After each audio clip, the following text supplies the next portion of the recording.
ভাটপাড়া গুলিকাণ্ডে এনআইএর হাতে গ্রেপ্তার তৃণমূল কর্মী।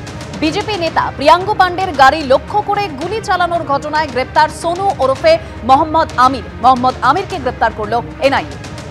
ধৃতের 4 দিনের এনআইএ হেফাজতের নির্দেশ আদালতের। গতকাল গোপন আস্তানা থেকে গ্রেপ্তার করা হয় মোহাম্মদ আমিরকে, এরকমই এনআইএ সূত্রে খবর। এর আগে একাধিকবার তলব করলেও হাজিরা দেননি মোহাম্মদ আমির, এরকমই সূত্রের খবর।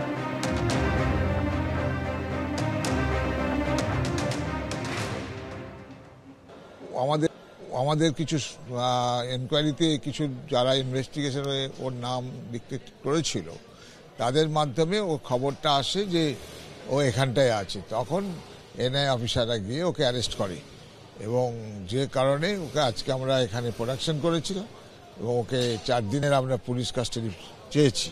এই 4 দিন পুলিশ কাস্টাডি কোর্ট অ্যালাউ করেছে এবং আগামী শুক্রবার দিন ওকে আবার এখানে প্রোডাকশন করা হবে। দেখা যাক ওর কাছ থেকে কী পাওয়া যায়, কারণ এখানে আর্মস অ্যান্ড অ্যামুনিশন ছিল, এখানে একটা রাইফেলও পাওয়া গেছে যেখান থেকে গুলি করেছিল, লাইভ বোম 12টা পাওয়া গেছে। সুতরাং এই কেসটা এই হিসাবে এখন এর কাছ থেকে কি আরও কিছু উদ্ধার হয় সে দেখা যায়, ইনভেস্টিগেশন চলছে। দুলাল সরকার খুনের 12 দিনের মাথায় ফের মালদায় তৃণমূল কর্মী খুন। 7 সকালে মালদার কালিয়াচকে হাড় হিম করা হত্যাকাণ্ড। দলবল নিয়ে তৃণমূল নেতা কর্মীদের উপর আততায়ীদের হামলা। এলো পাথাড়ি গুলির পরে ইট দিয়ে থেতলে দেওয়া হলো মাথা। মালদায় বেপরোয়া দুষ্কৃতীরাজ, শিউরে ওঠার মতো ছবি প্রকাশ্যে, দেখুন।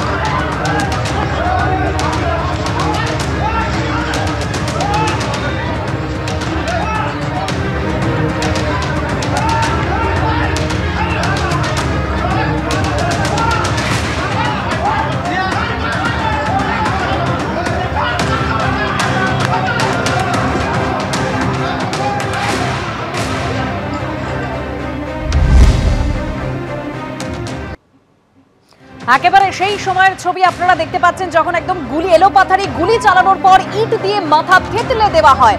একজন তৃণমূল কর্মী, তার মৃত্যু হয়েছে। বকুল শেখ, যিনি অঞ্চল সভাপতি, তার অবস্থা ইতিমধ্যে আশঙ্কাজনক বলে খবর পাওয়া যাচ্ছে। হাসপাতালে ভর্তি রয়েছেন এবং আরো 2 তৃণমূল কর্মী হাসপাতালে ভর্তি রয়েছেন বলে খবর পাওয়া যাচ্ছে। কিন্তু গোটা ঘটনায় পুলিশের ভূমিকায় প্রশ্ন, কারণ যারা আহত হয়েছেন তাদের মুখেই শোনা যাচ্ছে জাকির শেখের নাম।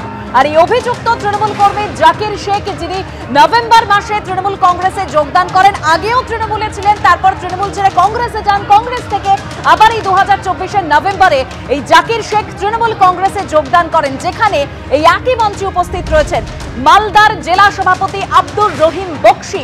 একেবারে তার উপস্থিতিতেই জাকির শেখ তিনি তৃণমূল কংগ্রেসে যোগদান করেছিলেন।